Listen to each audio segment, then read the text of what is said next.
So the last time we met, I felt like we all didn't know as much as we should about climate change. So what did I do?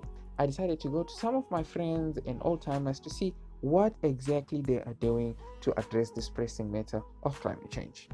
This is Tristan Castell Smith, my old high school friend. Basically, it's depletion of the ozone layer, which causes the Earth to get hotter. So now even like, let's say Russia will get hotter, and then the effects of that can be like plant life. Plant life will cease to exist because they're used to a certain climate. So when the climate changes, they just die. I think is to blame overall for this entire problem that we have, climate change. It's the older generation, honestly. The older generations. Because they didn't do it early enough. Hold up. Did he just blame our old timers, our beloved senior citizens, our Gen X, our old timers, our OAP, our OK boomer? So I went next door to check in on some old retired timers to see if they are just going to sit down and take this blame. Say, if they didn't do that, we would still be on the bus and car. Would you younger generation accept that? You probably wouldn't have had the cell phone. You understand what I'm saying? I don't think you can blame anybody, but it was all done in the name of progress without actually understanding the negative impact it has on the environment. But anyway, these old timers have been here for quite some time. They probably feel some changes. Like, I don't know, the difference between the air we breathe? I don't think much difference. There's not much difference. I'm just getting much more sicker now than previously. Alright, and for you? I definitely feel the air is gone thinner to a certain degree.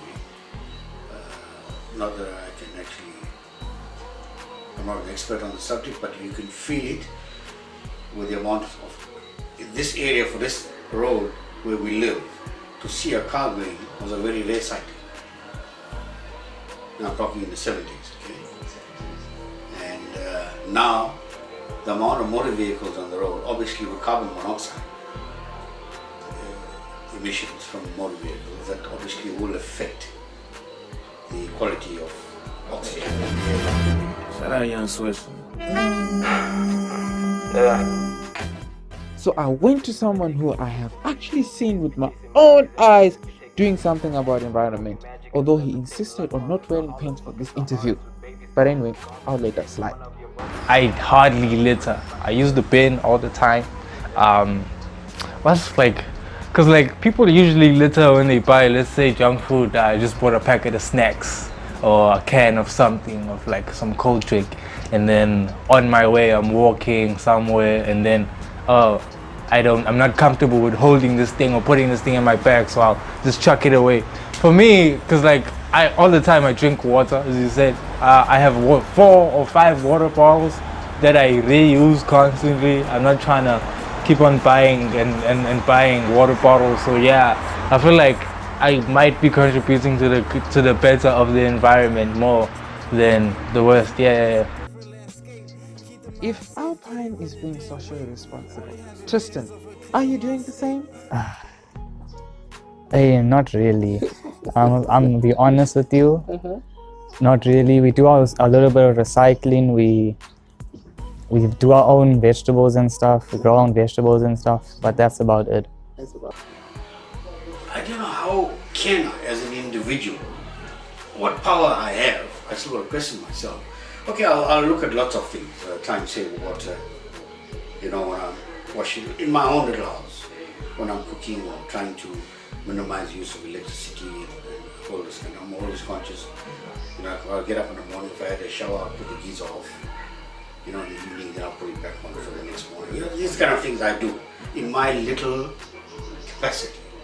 But then that one little capacity, if 10 million people can do that, then it makes big impact. But then, in my view, that's what I do. But if people can be educated enough to realize that this supply that we're getting, and we just take for granted, will one day come to an end, because if we don't control it and don't use it, it will come to a disaster thing. When we're so used to telling the tap with water is there. So I'm conscious of those things. All in my conscience, I am aware of those things. Wherever we can save, we have to say. In terms of utilities, yeah. In terms of my car, we have to be driving now with COVID, you know. I think that is part of it, the education part. But I also think is some people have the mindset of that, hey, I'm just one person. If I do it, no one else is doing it. It's not going to make a big difference. That's what I think is the issue. Okay, so you think the government must at least do something to try and enforce? Or maybe have an incentive or something. So then people will do it. Because now they're thinking, hey, I'm one person. What can I do? Alright. It's not going to make a difference. Everyone else is not doing it. Responsibility. I think so. So people basically they're not responsible. In a way, yeah. I'd say people aren't responsible because most of the time, even back in high school, I'll make a reference of this one kid who used to adamantly tell the security guards and staff at the school that like, I will continue littering for the fact that because someone is getting employment. You know, that's the kind of mentalities we're dealing with now. It's not about the environment or like, okay, am I really conscious about what am I doing here? Am I affecting the environment in a negative? Or it's about money in a monetary sense. Okay, if someone's getting paid for that, then I should in some form or way contribute, and people contribute by making that person's job worse instead of like, yo, make it a little better. They'll still get the same pay regardless of how much garbage is out on the streets or whatnot.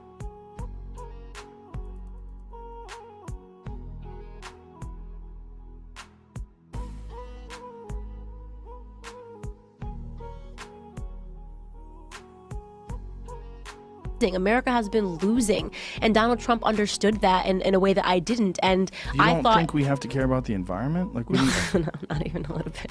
Like, not even a little bit. No.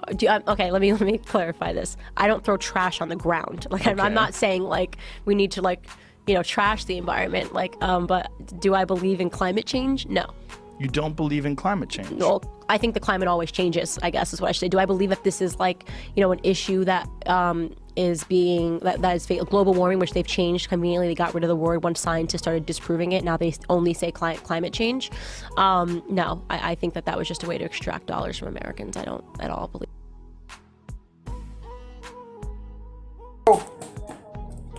Oof, I'm so hot. You're feeling hot. Do you know what's the problem? Climate change. Yes, climate change. So I'm gonna teach you more about climate change, right? Cool. So now, climate change is when